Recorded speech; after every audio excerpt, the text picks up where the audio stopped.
In the last lecture, you got an overview of the tools that you can use to really create videos on YouTube. And in this lecture, we're looking at YouTube account setup and optimization. This is really the first big step to you publishing and uploading your video, which is the project for this course. I think this is going to be a very helpful lecture for you if you haven't set up a YouTube account yet, or even if you do have a YouTube account set up, which you use for personal use. This is really going to show you how to set it up so you can publish videos and link them and drive traffic back to your website. I've split it up into two different parts here. Firstly, the essentials. These are the things you must do, and these are really the optionals. If you have time, you can go ahead and do these. The first thing you might be wondering then is, how do you set up a YouTube account? Well, it's very simple. You just come into YouTube. In the top right hand corner here, you'll see sign in, and then you can just really create an account. It's that simple.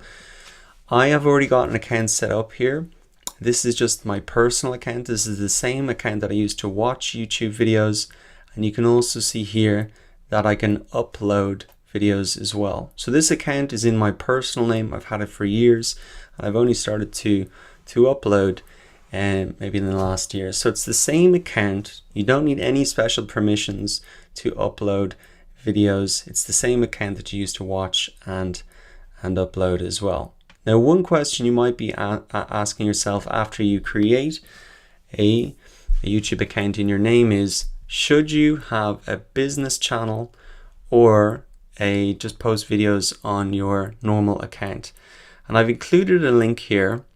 And really what you can do if you want is come down to all my channels, and you can create a different channel if you want. You can create a channel that's in your business name. Now, you might want to do this if there's a lot of employees in your company and you want to have a standalone brand and people can work on it.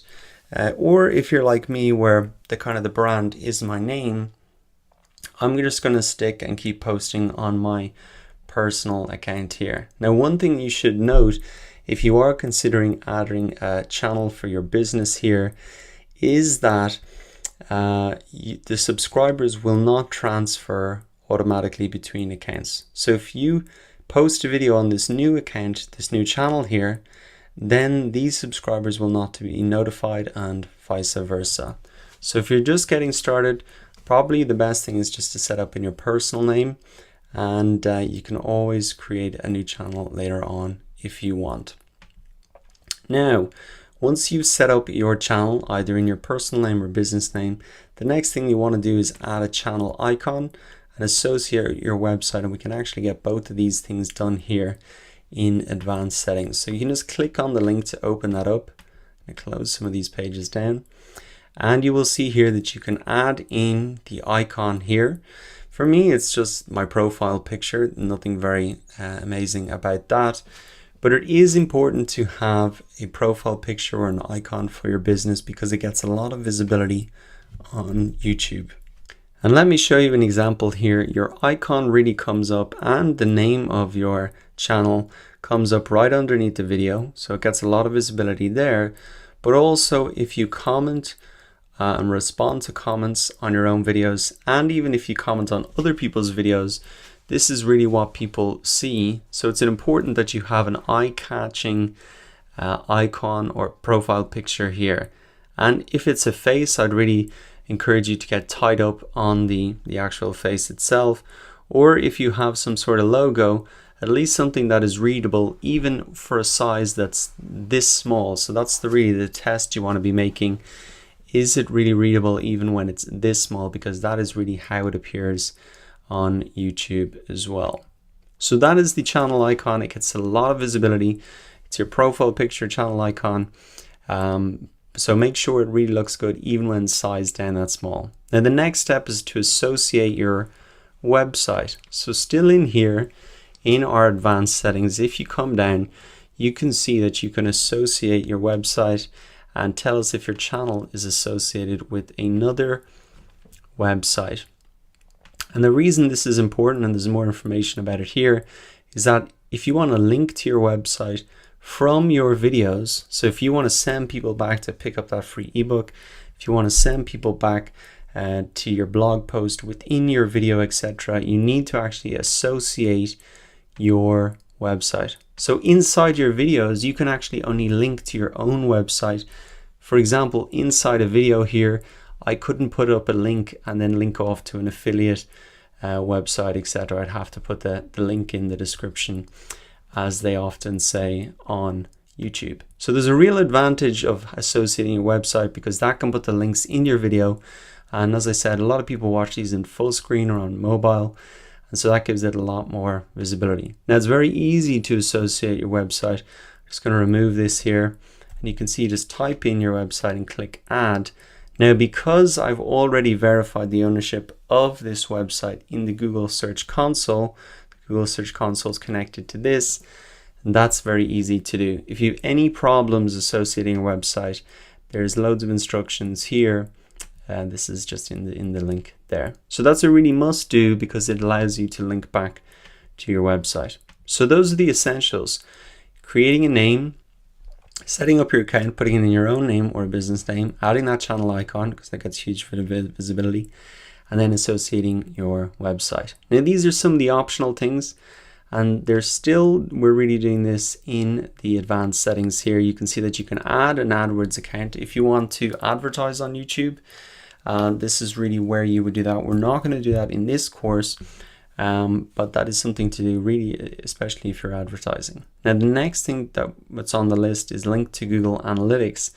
So you can see down here, Google Analytics property tracking ID, and you can see I actually haven't linked this up. And the reason is that YouTube has its own analytics system, which will really show you all of the analytics for a particular video. You can see we're going to go into this later, but there's a massive amount of analytics here. Now the only thing that it'll show you if you hook up Google Analytics is actually the analytics for people who come to your channel page. So this is your channel page here, and if you want to really get analytics on how many people come to this page, then you can create a new property in Google Analytics, add the code in here. Personally, I don't see a huge advantage in that, because I can see where visitors are coming from, their countries, their age, their demographics, the traffic sources, etc. for each individual video.